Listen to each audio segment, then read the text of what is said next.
Go, Toronto Argos, go, go, go. Pull together, fight the foe, foe, foe. Scoring touchdowns for the blue on blue. The Argos will win for you. Full of fight and courage, you can't stop.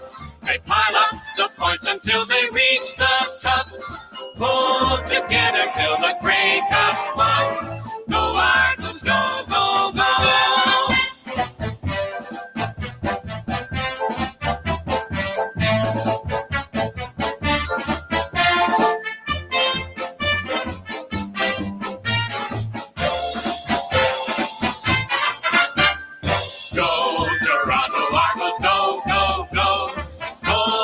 Together fight the foe, foe, foe. Scoring touchdowns for the blue on blue. The Argos will win for you. Full of fight and courage, you can't stop. They pile up the points until they reach the top. Pull together till the Grey Cups won. Go Argos, go Toronto, go. Go Argos, go, go, go.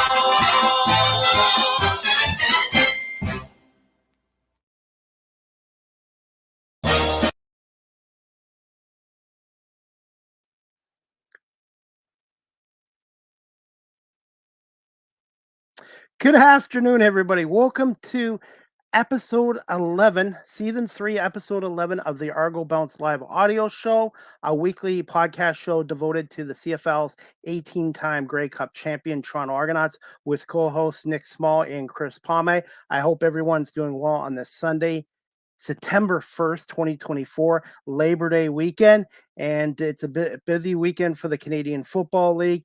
BC beating Ottawa last night. And then tonight, the Banjo Bowl in Saskatchewan between the Blue Bombers and Saskatchewan at 7 o'clock. And then Labor Day Monday, we have the Argonauts taking on the Tiger Cats at 2:30. And then we have the Edmonton Elks taking on the Calgary Stampeders tomorrow night at 6 o'clock. And I'm looking forward to this episode tonight. A lot of news. And the Argos haven't played, I believe, since last Thursday. So they haven't played in 10 days.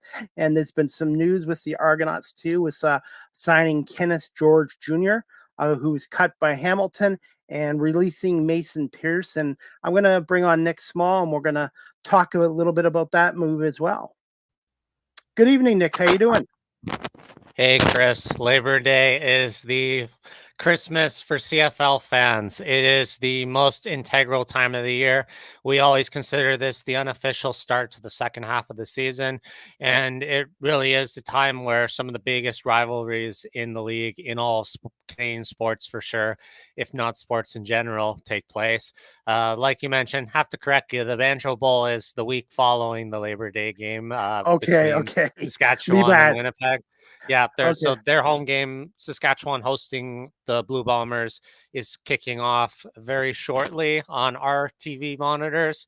And then we also have a couple U Sports games tonight. Waterloo is in London to take on the Western Mustangs, and the U of T Varsity Blues are hosting Guelph. So it's a very action-packed Super Sunday tonight. And then, of course, tomorrow we've got the big Labor Day games, Toronto and Hamilton, the best rivalry in sports going. And then we also have the Battle of Alberta between Edmonton and Calgary. So it's going to be really exciting. And we have U.S. college football back, and Michigan won last night. But you know what's sad? Michigan could have beat Fresno State 70-10. Oh, you beat up a small school, doesn't count.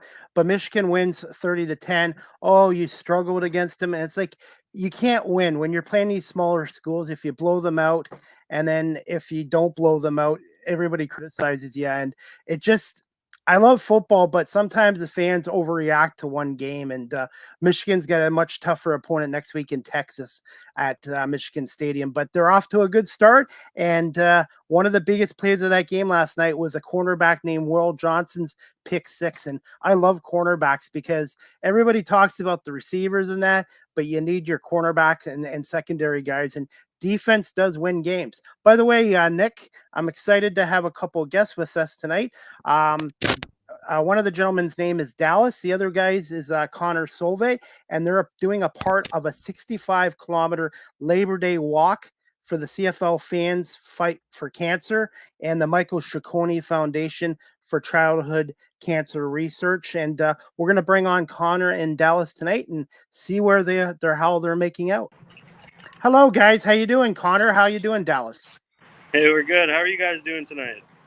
Oh, we're doing fantastic. Where are you guys at? How far are you on your walk now? We're currently in Burlington. How are you guys doing? With Corey Proctor, Ticats fans. So we're just gonna sit down and watch the Rider Bombers game. Awesome. How you guys holding up so far? Sorry, pardon, what'd you say? We started about 2:00 today. Oh yeah. So how many kilometers of walking have you done since Friday night? Oh, it's got to be. Sorry, we should have known this before we came on, but it's close to 50 now. Yeah. Oh, it's all good. You're busy doing the walking, so nobody's expecting you to count it as you go. Yeah, I'm just trying to one step at a time and just keep on going.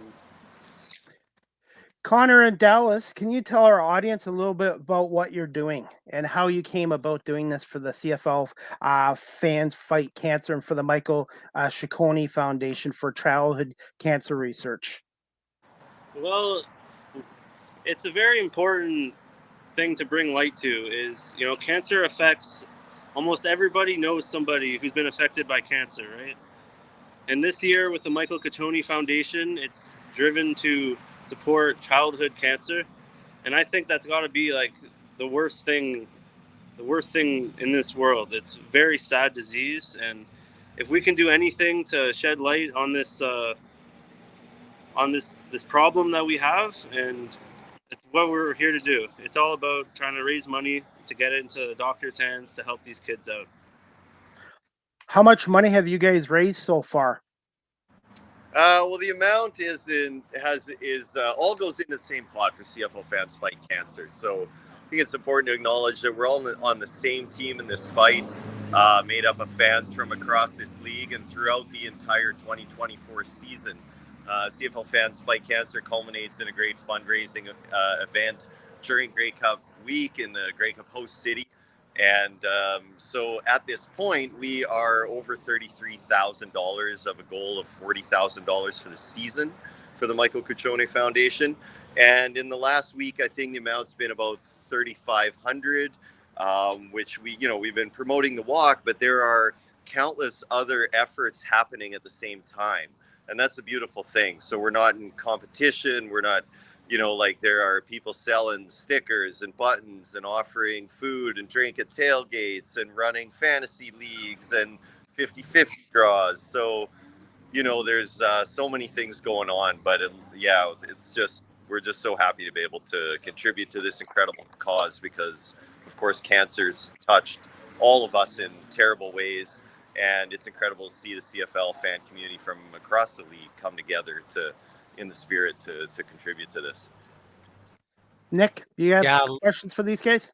Yeah, well, I was just going to chip in because you guys might have had difficulty seeing it just on your phones prior to this. But right now, the live donation goal right now, they're at $33,686. The goal total right now is set to 40,000, and I think when the walk started, you guys were at around 31,000. So just in online donations alone, you've made at least 2,500, if not more. Plus, that's not counting what you've collected in physical cash, I imagine, unless you've donated that already. So you guys have made a incredible contribution already, and you guys still have one more day on your walk to go to get to Lot E out in Hamilton before the game starts. It's not about us. It's about the CFL community. We're just walking, and it's the community all across the country who are sending their donations for a worthy cause, and we're just happy to do our part, and it brings us all together. Yeah, go ahead, Nick. Go ahead. Sorry. Now we heard and we saw you guys post about it on social media that you guys were lucky enough to be BMO Field at the CNE grounds prior to the kickoff, or as you guys kind of made your way out officially starting at BMO Field? Are you hoping to get the same kind of reception when you get to Tim Hortons Field? Do you think they're going to let you in and maybe into the Hall of Fame and get a photo with the Grey Cup there for the Purelator Drive? Oh, yeah. Well, the Ticats, I got to say, have been absolutely incredible and supportive through this thing in the CFL as well. So we've got tickets to the game, so they'll definitely let us in. But we've been in touch with some people from the Ticats as well, have been super supportive. I'm not sure exactly if anything's, planned or going to happen, but we're super grateful to the support that we've had from both teams at either end of this walk and to the CFL as well. That's awesome. If it was my option as one of the team guys operating the game, I think the perfect thing would be to end with you guys walking the game ball up or the coin toss or something. But not my call to make, unfortunately. But you guys should absolutely be proud of everything you've done so far, how far you've gone already, and the light at the end of the tunnel is there. You've gone this far, so I know you guys will get there real soon. Oh, thanks so much, Nick. It was great to see you last night too. We've met a number of fans across the way and getting to, deepen our friendship relationships with other fans between these two fan bases. And that's such a wonderful part of this too, with people sharing stories too about how cancer's touched their lives, diagnoses of their own. And so all of this is pulling us together while we're wanting to give to this greater cause. But we're so thankful for you guys for having us on today. And just thank you everybody for your contributions to CFL Fans Fight Cancer, and note that campaign continues until a couple days after the Grey Cup. So thanks to everyone involved, and we're all on the same team. We have the website here too, childhoodcancerresearch.org/fundraising/CFL-FFC, if I'm correct. Mm-hmm.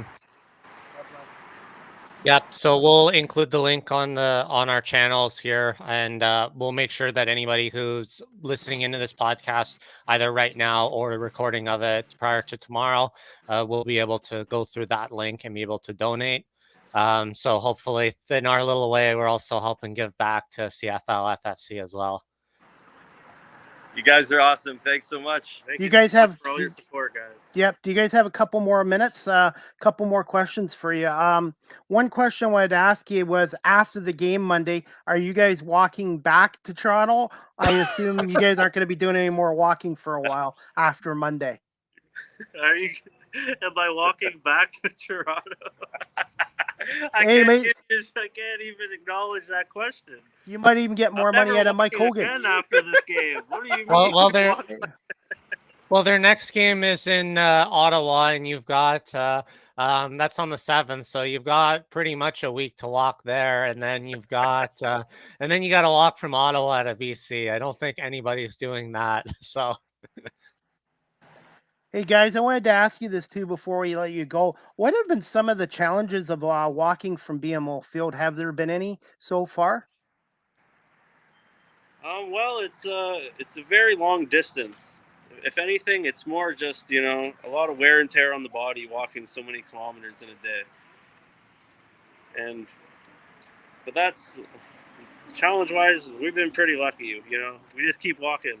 That's it. Yeah, sometimes it gets hard, but we keep pushing. You had a little bit of that storm, I think, on the Friday when you left, right? Like just as you guys were finishing up. Thank you for the reminder. Yes, on the Friday night there was that thunderstorm, but we, started back where we left off the next day, and that was a great day yesterday. We got very far. Yeah, you guys have been really lucky with the weather. It's been absolutely perfect, and it's going to carry on into tomorrow. It's been very nice today. Yeah, we want to leave as little as possible to tomorrow, so it's really our hope that we'll make it into Hamilton tonight. So we'll walk following this Saskatchewan-Winnipeg game, and you know what? We've really actually enjoyed and had a lot of success walking late night. Mm-hmm. It's just the air is nice. It's a little cooler. It's not busy, and we can just kind of get into this nice zone on the walk. To just propel us forward. We just said from the very beginning, we're just going to keep putting one foot in front of the other. And Connor always reminded too that whatever we're feeling, it's just nothing that children and families feel when they're battling cancer. and how how awful that is. So we're just walking. Everybody can walk, and yet we're really thankful for the contributions that people are making. Have you had people drop off Gatorade, water, snacks for you guys? Oh yeah, we've had our buddy Rick. He's been having a backpack and shopping bags this whole walk. He's been walking majority of the way with us, and he's been keeping us hydrated. It's been tremendous. I'm sure both you guys know Rick, right? Yes, for our viewers, if they weren't already aware, we had him as a guest on our show the last time Toronto played Hamilton. Yes, that is right. He's been tremendous, and yeah, we've been staying hydrated. We've been good. Awesome. After you guys watch the Winnipeg Saskatchewan game, are you guys going to do more walking tonight, or are you guys just going to get up early in the morning and do more walking? Oh yeah, I'm trying to get across the Skyway after the game. Under. Under. I want to be on the other side.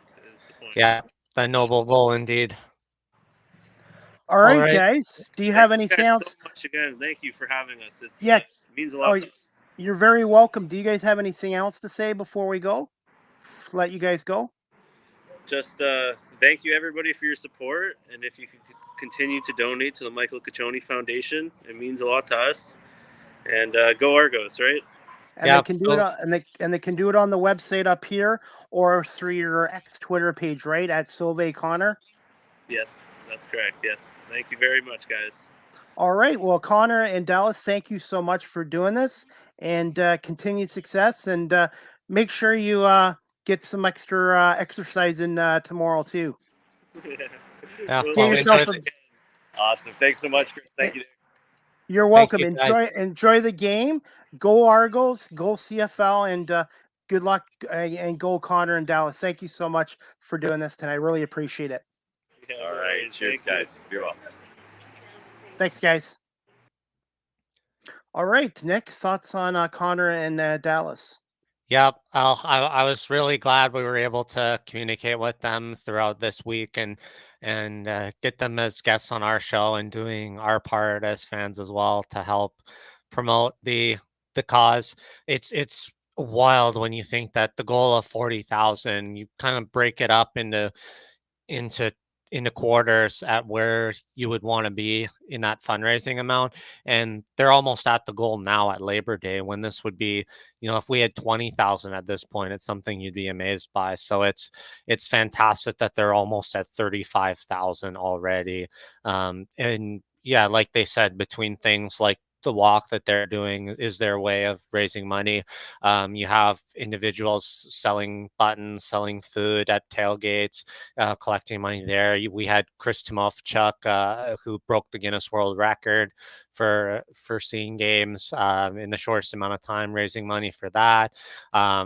We also have Tiger Sammy dressing as Argo Sammy this week for the Labor Day game to fundraise money. So and through it, it's brought so much of the CFL community together in ways where, we set our rivalries aside for this, because we all agree that we want the CFL to do well, and we want to stop cancer. And especially when I look at it, donating to childhood cancer foundations are some of the most significant, because everybody has those stories where they're touched by a loved one who's passed, but it's especially hard when it's a child who doesn't even get to live a full life because they're stuck battling this disease early on. So it's fantastic that they've been able to raise this much money so far and continuing to.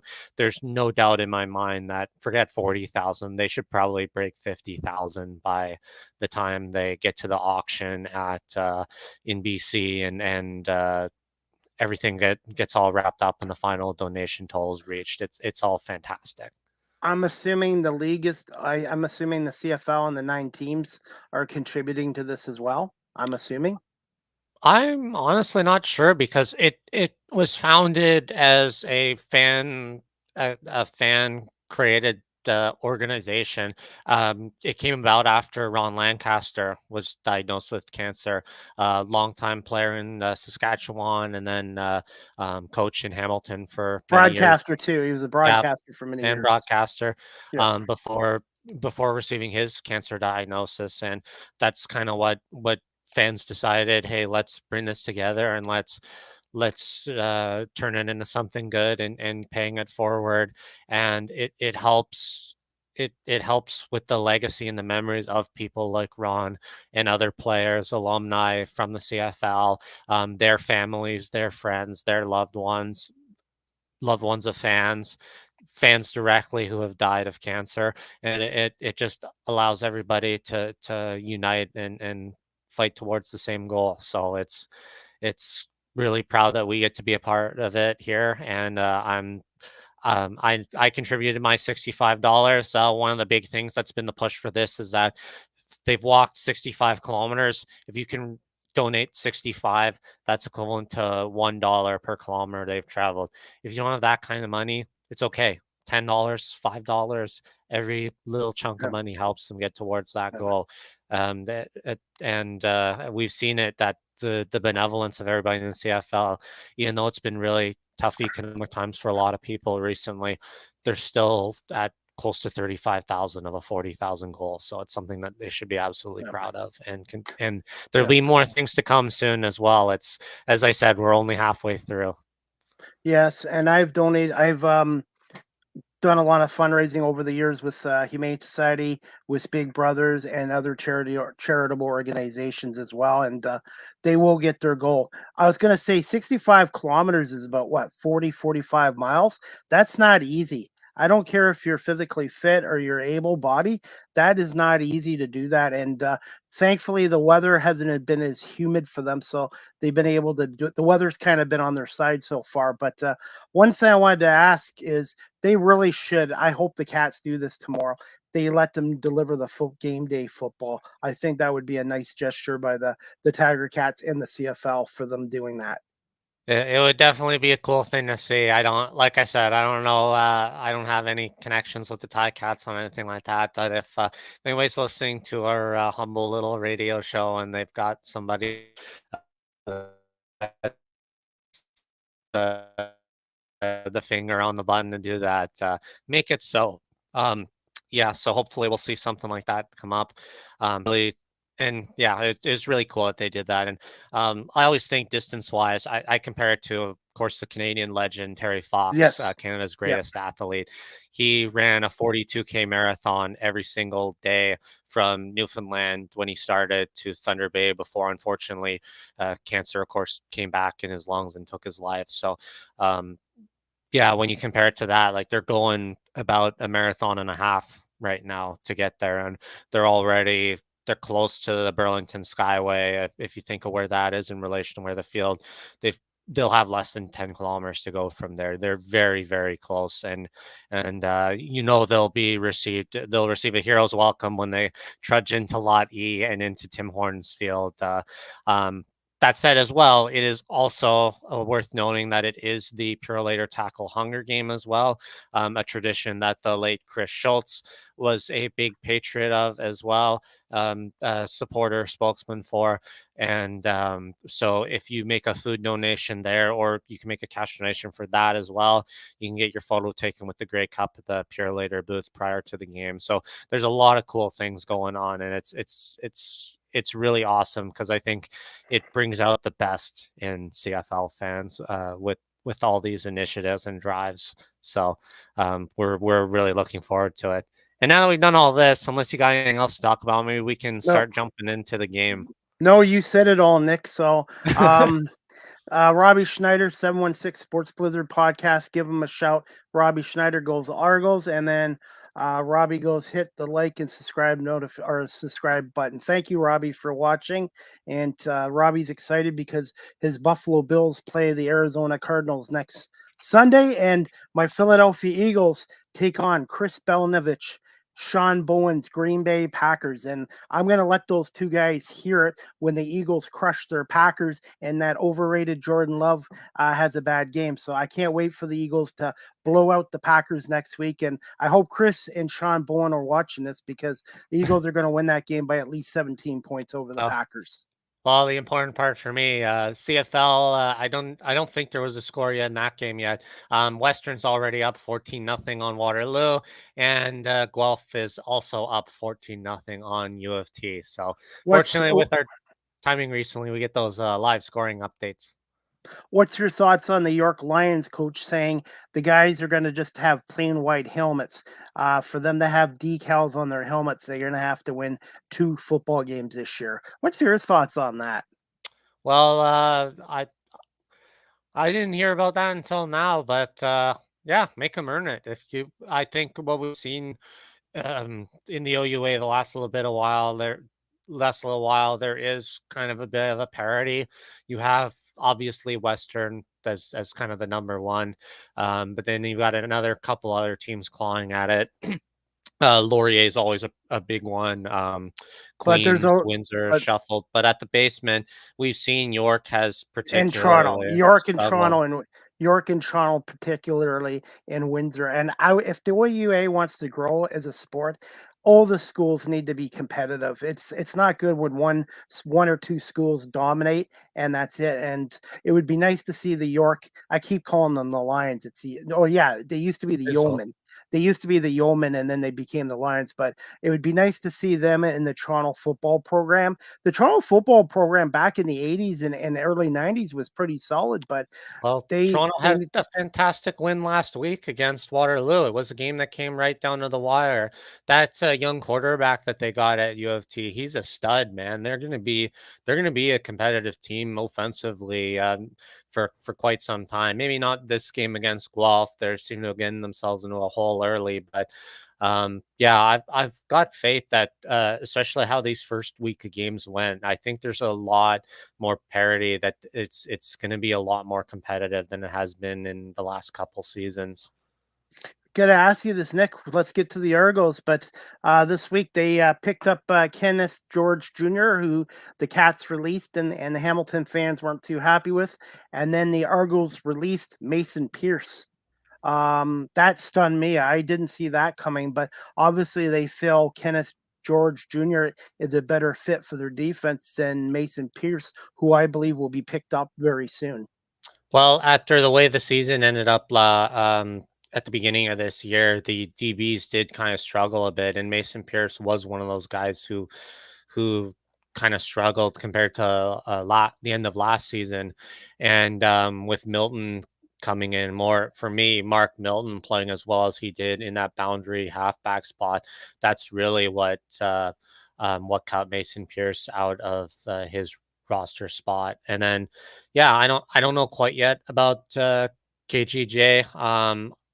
I'm pretty sure he played in Toronto before he went to Hamilton, so there might be some familiarities with the system and schemes there better.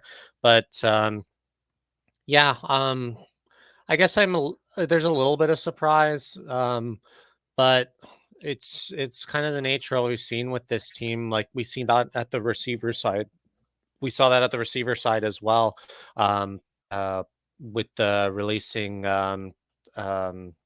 Sorry, I'm blanking on live on the air. They released their one wide receiver, so they're kind of rotating guys through. It's a bit of a revolving door right now, but I'm not. And it's the challenge of trying to stay competitive, particularly when they've had so many injuries. A stat that I found that was really interesting is that this is the first time all year where Toronto has had the exact same roster 2 weeks in a row. No changes at all.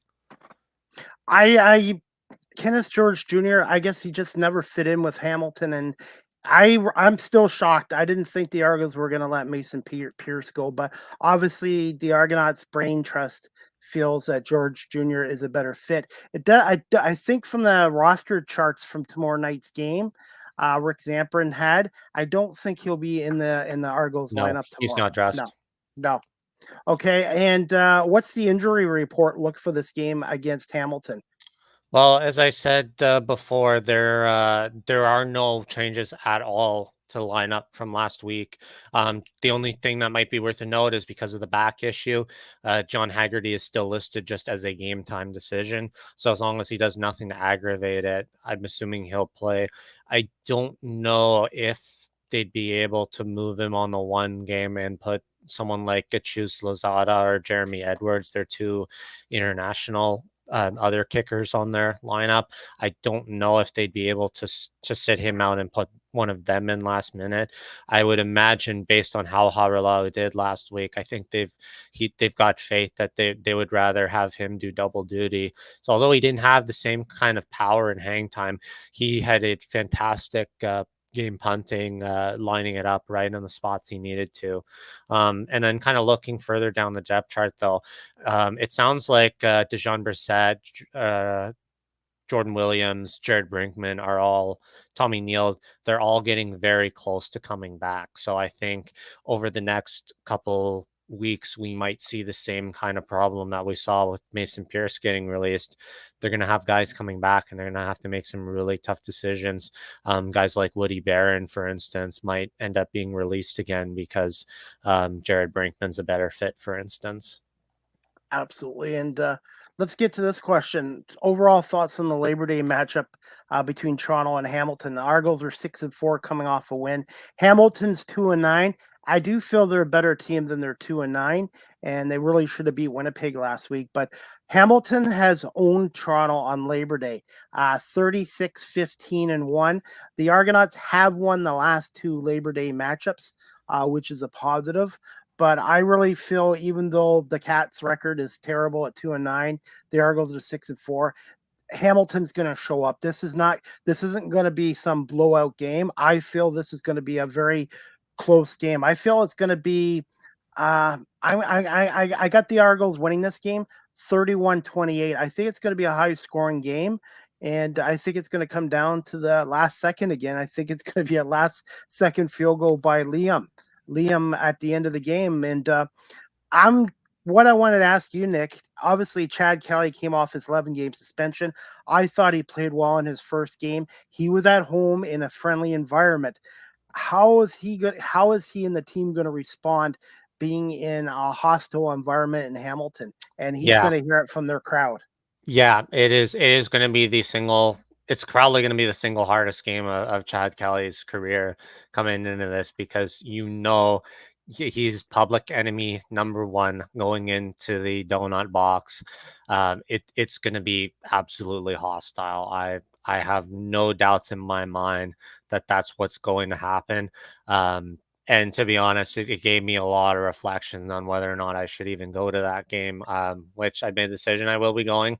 But with this game in particular, like, not only do we have a lot of former Argos who are now on the Ticats, Knight, Hendricks, Barlow, Peters, Hoyt, guys like that who always get fired up when they're playing their former team, as we kind of saw last time they played in Hamilton.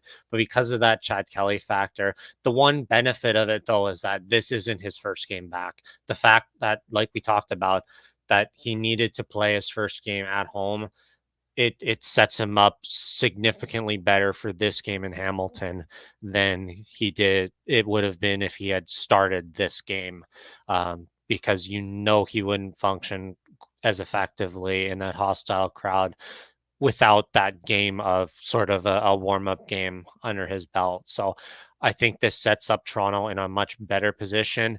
And when I look at the last game they played there between each other, Toronto had a lot of terrible mistakes early. They got into a huge hole at the beginning of the game. 17-0 hole. Yeah. 17-0. And while they tried to claw out of it, they came up just a little bit short at the end. I think if they can avoid getting themselves into that situation again, it can be a stalemate after one. It can't be a 14 or 17-0 hole after one. If that's the case, then they're going to be in trouble. But I think if it's a boring game at the start and it draws the crowd out of it, I think they'll be okay to win. Well, they also got to get Kadeem Carey going. Obviously, Saskatchewan has a really good run defense, but the Argos goal line offense was terrible against Saskatchewan. You got to give them credit, but the Argonauts, when they get down to that goal line, have to figure out a way of getting that ball in the end zone. And I personally, my opinion is they're predictable down in the goal line, and I think they need to try something a little more creative or think out of the box there, and just to get it in. Because when you get those goal line opportunities, if you don't get 7 points there, and in some cases they didn't even get 3 points, that can come back to haunt you. So to me, the Argos have to be more efficient in their goal line offense. Obviously, you're not going to score all the time, but you can't get stuffed 3 times in a row like Saskatchewan did. So I think that's one of the keys is the Argos goal line offense.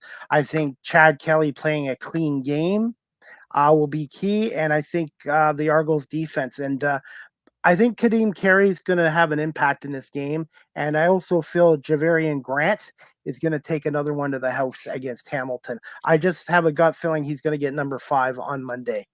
Yeah, it's pretty wild that they're able to tack up so much on Janarian Grant and his outstanding play this year. Yeah, when I look at Hamilton's defense, like I still think that it's the kind of defense that matches up really poorly against an offense like Toronto's, which is very similar to BC's offense. And you saw when BC played Hamilton, they carved them alive. They were up almost 40 points at halftime. So I think even though there have been some coaching changes, some roster changes in Hamilton, I think that it lends Toronto to be in a very good position offensively. This I think could very well be one of their best offensive games of the year, despite some of the adversity they're going to have to face from Hamilton fans. I think a gunslinger like Chad Kelly has the ability to get in a lot of the gaps in the secondary and the linebacking core that Hamilton tends to leave open, and they should be able to get some good rushing yards out of Kadeem Carey and Dan Attaboy as well. Yeah, I just think Chris Jones is going to have a good defensive game plan. We'll see. It's going to be interesting, but I just, regardless of these records, I think it's going to come down to a last second field goal. Like I said, I'm going to go 31-28, but having Kelly back and getting that passing game going, but they also need more of the receivers to catch the balls too, because there was a lot of drops. Obviously, they had calls go against them in that game, which you can't really control, but there was a number of drops by the receivers. And the one guy we didn't mention last week, and I wanted to talk to you about, but he seemed to have more of a role with this team when Kelly came back, was former Tiger Cat David Unger. I thought he was good against who did they beat? Saskatchewan. Yeah, Saskatchewan. Unger I thought, had his best game of the year against Saskatchewan. Yeah, well, we both had a brain fart now, so we'll call it even at that. Yeah, I thought the receiving core definitely had a much more significant role as a whole, because like you saw Mackay Polk made some good catches, Coxie made some good catches, Tavares Daniels made a couple of important catches. All the receivers who seem kind of sort of underwhelming so far this year that we kind of talked about. No one had a 100-yard receiving game except for the first week of the season. They finally got a little bit of life back in them with Chad Kelly, just his sheer speed of being able to get it to them. And I think that's what threw off a lot of the receivers, because they took a couple of real quick passes that last season they were catching easy. And I think because they weren't used to that kind of power on the throws, they weren't quite ready for it.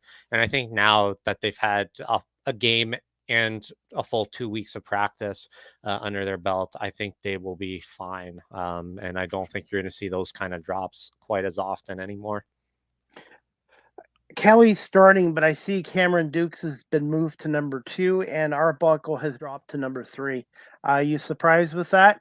I thought maybe they'd keep Arbuckle number 2 because of his veteran presence and drop Dukes to 3, but obviously they're going to have Dukes back number 2. Now, during their short goal situations, do you see them using Kelly more, or do you think they'll go back to Dukes? Well, I would first start by saying that I really don't factor the second versus third string QB thing very much at all. We saw Dukes come in and a couple of the drives and it didn't work. We saw Kelly take it in a couple of drives, it didn't work. We see them hand it to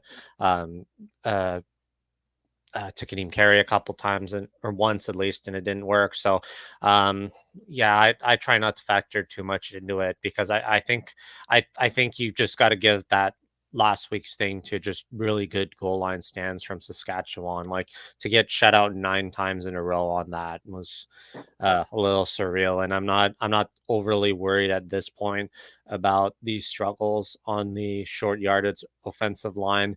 They've probably made some tweaks anyways this week, and they probably have 1 or 2 trick plays where Kelly might swing out and Kadeem Carey might go under center or something like that. And a lot of it depends on the ability of the running backs if they have the confidence to do it. Like a guy like Lee Trey for Hamilton had experience as a quarterback. So like things like that might not necessarily work out with Toronto the same way it would work from other teams. I think I'm sure they've made tweaks, and I think they're going to have an easier time with it against Hamilton compared to how they did with Saskatchewan. So I'm comfortable leaving it at that. To me, this is a huge game because Hamilton, I guess Hamilton still has a chance, which I don't think they will. Hamilton, regardless, is going to play hard in this game, but the Argonauts aren't going to catch Montreal. I'm being realistic. I don't believe they're going to catch Montreal. Montreal's won 18 out of the last 19 games, but I think if the Argos want to host a playoff game at BMO Field, they have to catch Ottawa. And with Ottawa losing to BC, which is a big help. If the Argos can win tomorrow, it's not a big to me. I really think the Argos have to take this as a playoff game. Obviously, you don't want to lose 2 in a row to Hamilton. And to me, if you want that home game in the playoffs in the first round, I just feel this is a game they need to win. I'm not saying it's the end of the world if they lose, Nick, obviously, but for them to have a playoff game at home, they got to take care of business against the 2-9 team, Hamilton. And you're right. We talked about this earlier. You can't let Hamilton get off to a 10-0, 17-0 start. The Argonauts have to come out strong and get that Hamilton crowd out of it, in my opinion, right away. As much as I hate the individual, I also don't want the Harold Ballard Cup to go back to Hamilton. So that's another good reason why I want the Argonauts to win this Labor Day game. And we've seen it in the past where Toronto's lost the first game in the Hammer to come back and win. If they do that, Ryan Dinwiddie and Pinball Clemens will be the only 2 coaches of the Toronto Argonauts to have 3 wins on Labor Day, and Dinwiddie would be the only one to have done it 3 times in a row. That would be impressive. That would be impressive. And speaking of their record, why have the Argos over the decades played so poorly in Hamilton? 15-36-1 against the Cats. I guess you could say Hamilton over the years has had really good teams, but it's just I think their fans have impacted some of the games at Ivor Wynne Stadium, and I find the crowds there at Ivor Wynne were more rowdy and brutal than at Tim Hortons Field, which I feel is more of a corporate crowd compared to the Ivor Wynne Stadium days. I think maybe more of that just has to do with the changes in the seating capacity and the field structure. I know a lot of the same fans have been going back when it was Ivor Wynne, and they've told me straight up that the stadium is too nice for them. But the losing Labor Day thing, it's kind of like one of these enigmatic things. It's like, why do the Leafs have barely a 400 win percentage on the road in Buffalo? Like they're terrible against Buffalo, even when for most of these years the Leafs have been significantly better. Like it's just and I'm the same thing with the Argos there as it is with the Leafs in Buffalo. They change the hotels they stay at. They stay the night before. They go morning of. They take the bus. Do they get there an hour, a couple hours before the game? Do they get there the night before? Like all this weird stuff of superstitions. They try breaking it. Do they wear these pants or that pants? Like it ends up not really mattering. And yeah, I think it's just Hamilton gets up for this game because it's their home. It's their home. They don't want the Argos coming in and rolling them, and it's a big source of pride for Hamilton fans because they don't have a team in. They don't have a team in any other major sport except soccer, kind of. But lacrosse. Yeah, but it's not really their team when they're called the Toronto Rock. Yeah, well, they're moving to Mississauga this year, so playing at Paramount anyway, so they've lost them now. They don't, but they've always been kind of seen as The Tiger the Cat town. the underbelly of Toronto. Like no Yes. one, they don't get the recognition, and a lot of it, stems back to expansion, the building of Cops Coliseum, and then them still not getting an NHL team. So like, it's that resentment towards Toronto. I think that really gets Ticat fans up for this game. So, um, yeah, I unfortunately won't be too surprised if we lose the Labor Day game. But yeah, I do think going in, like I do anytime with a matchup like this, Toronto has more of the tangibles going for them, which to me makes them the safer bet. Thoughts on the 2:30 starts? I know some people prefer the 7 o'clock kickoff, but what's your thoughts on the Labor Day in 2:30? the afternoon's fantastic. Always make an afternoon game. It deserves to be an afternoon game. Yeah, I kind of like the night games, but we'll see how it goes. But Well, this is the first afternoon game this year for the actually, Argos. yeah, you're right. You're right. I don't believe they've had one yet so far. And I Yep. think they only have one at home this year, and I think it's Ottawa at 4 o'clock, I believe.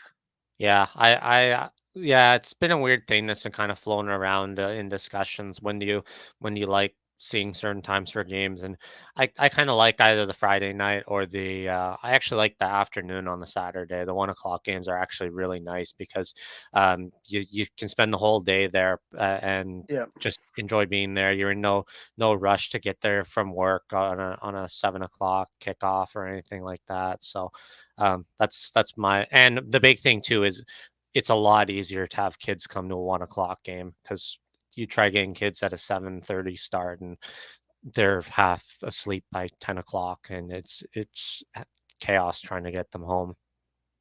I don't know. I kind of like the 7 o'clock start, but 2:30, I guess.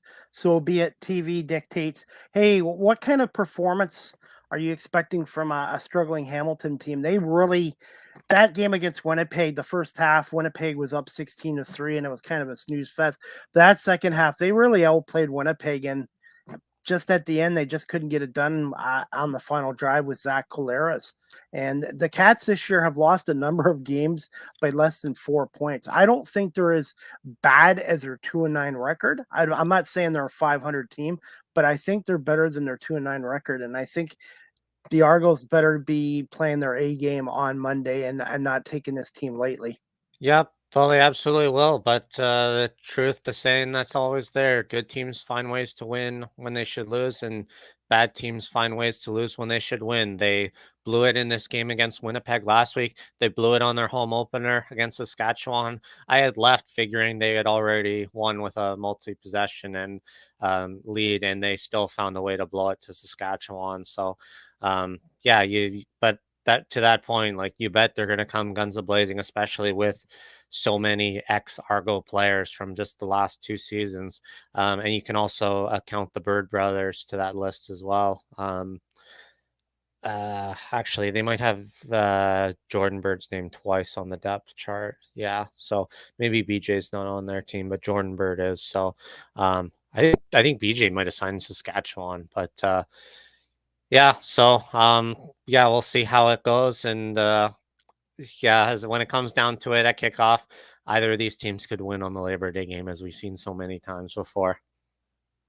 Who are some players for the Argos who can be X factors against Hamilton? Do you want to go first with your picks on that, and then I'll follow up with mine, maybe?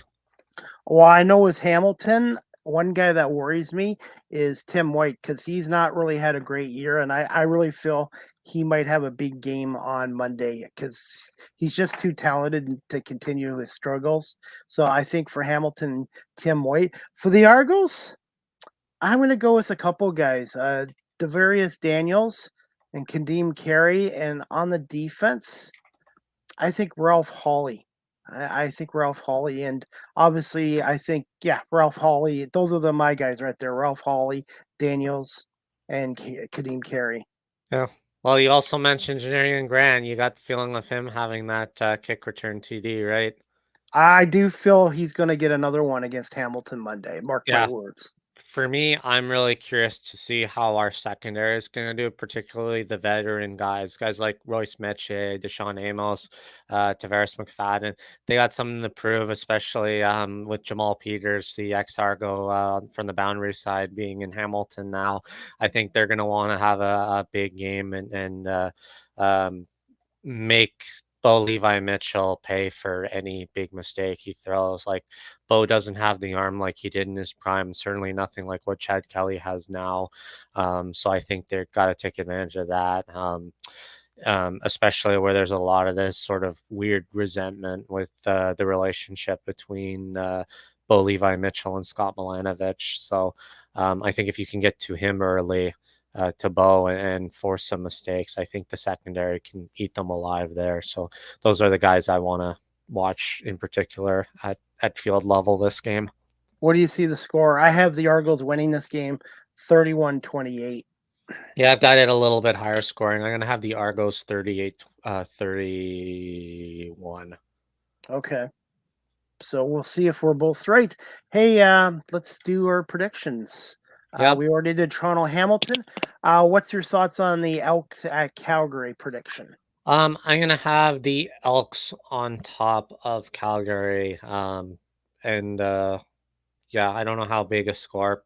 I think this game, that could be a game that goes close as well. I'm going to go something in the ballpark of 27-24 Edmonton.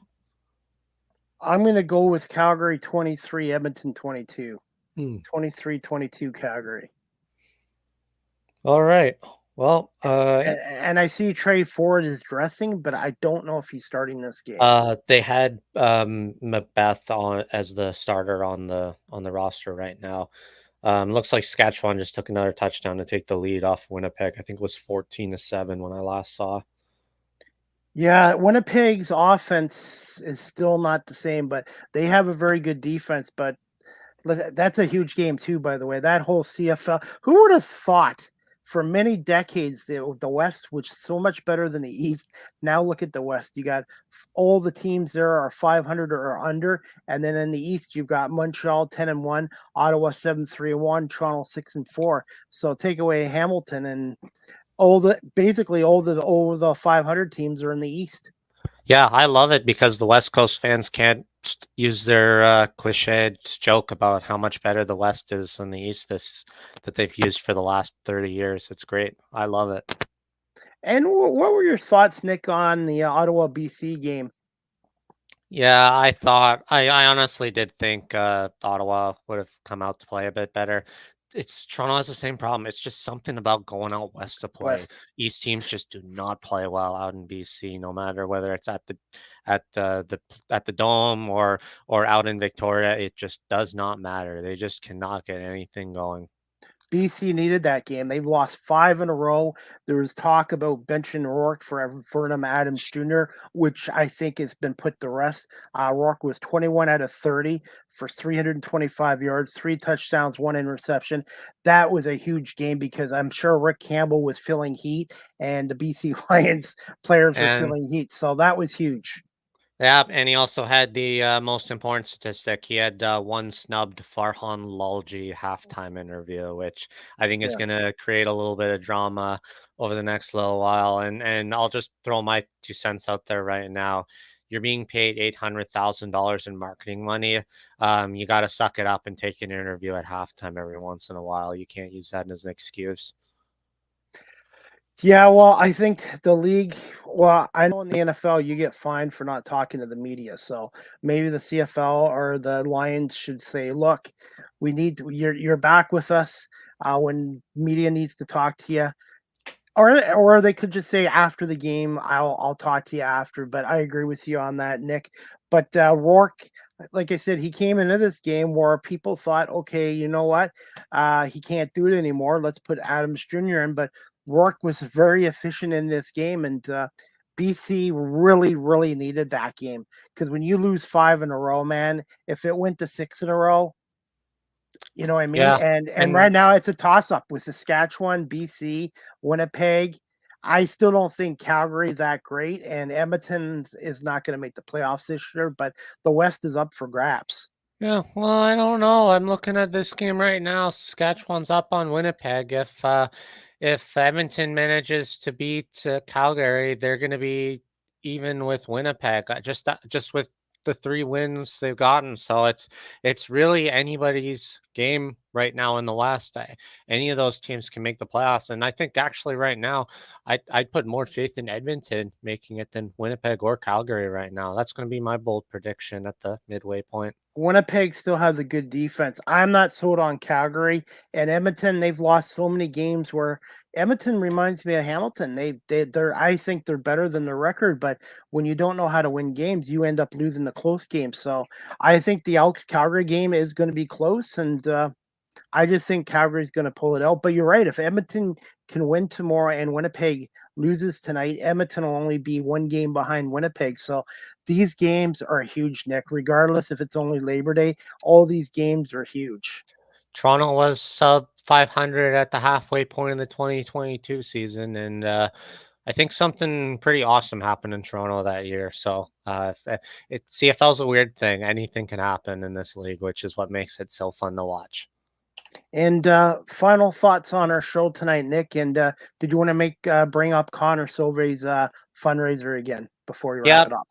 Yep. So it was really awesome that we were able to have Connor and Dallas up, able to talk about their walk and the fundraising they've been doing through it to the CFL Fans Fight Cancer Foundation. If you have a minute of your time, please open that link that's posted there, or go on Connor Silvey's Twitter account and make a donation. Every little bit helps. And yeah, and we're super proud to be a supporter of him and his experience, getting to interview him today, and getting to contribute as well, and spreading awareness.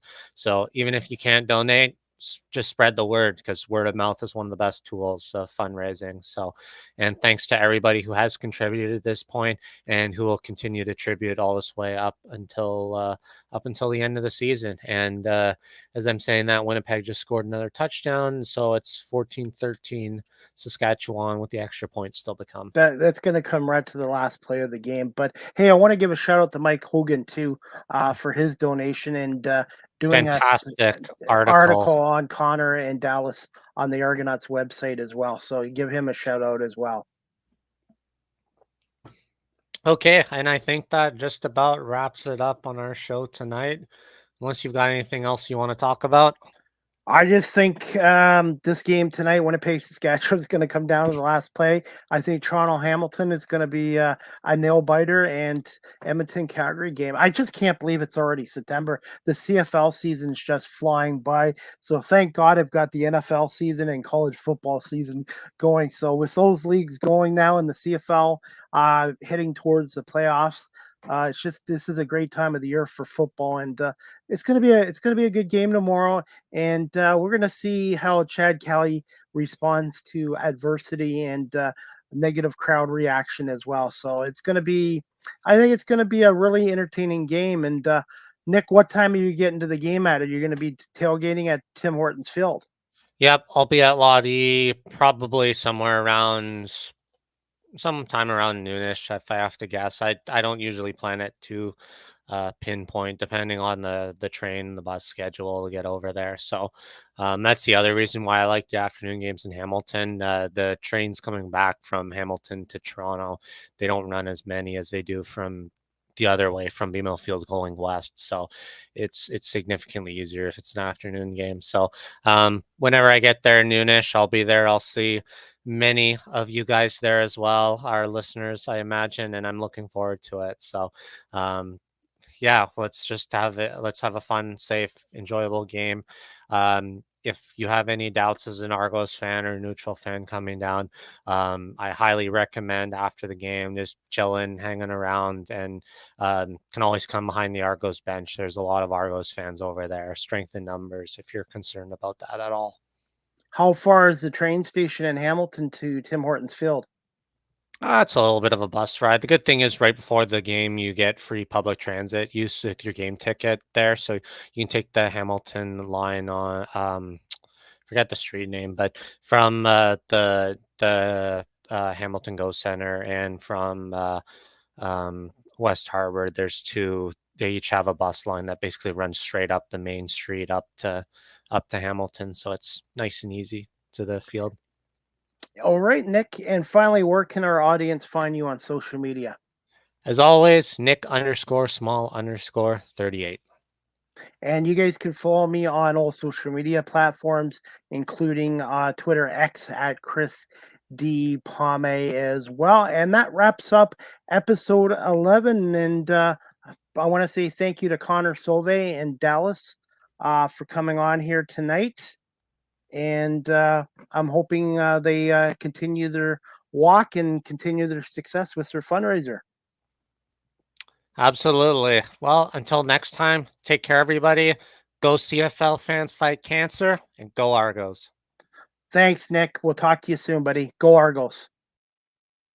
All right, guys, that was Nick Small, my co-host. So I want to say thank you to Nick for coming on tonight, and our special guest, Connor Sauvé and Dallas, for coming on here tonight on the Argo Bounce live audio show. And I want to say thank you to everyone watching this live on Facebook, LinkedIn, YouTube, Twitch, Twitter /X, and Instagram. And the Argo Bounce live audio show is on all major audio platforms such as Apple Podcasts, Spotify, iHeartRadio, Amazon Music, etc. And the Argo Bounce live audio show is on weekly, once a week, on radio station WQEE 99.1 FM in Noonan, Georgia, the home of Southern Talk and Sports. And the Argo Bounce live audio show, we're looking for sponsors. So if you're running a large business, medium business, small business, and you're looking to come aboard the Argo Bounce live audio show, please contact Nick Small or myself on here as well. And last comment is from Robbie Schneider. He has his own podcast show in Buffalo, New York, the 716 Sports Blizzard podcast. Go Argo. Thank you, Robbie, for watching. And that's about it. Again, I want to say thank you to our special guest, Connor Sauvé, for coming on here tonight. And thank you, everybody, for watching this. And enjoy the rest of the Winnipeg-Saskatchewan game that's on right now. And then Monday, Toronto-Hamilton 2:30. And then Edmonton-Calgary at 6 o'clock. As well. We'll see you back here in about a week's time for episode 12 of the Argo Bounce live audio show with co-host Nick Small and myself, a CFL podcast show devoted to the 18-time Grey Cup champion Toronto Argonauts. Again, I've got the Argos winning this game 31-28 over the Cats. And as always, guys, go Argos.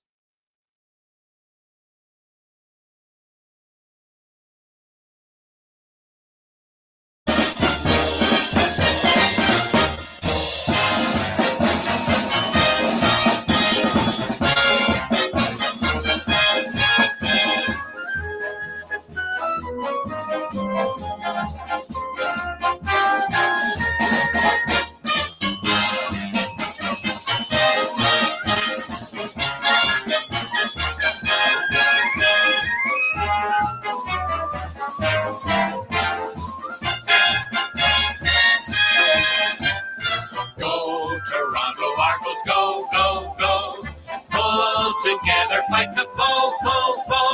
Scoring touchdowns for the blue on blue. The Argos will win for you. Full of fight and courage, you can't stop. They pile up the points until they reach the top. Pull together till the Grey Cup's won. Go Argos, go, go, go.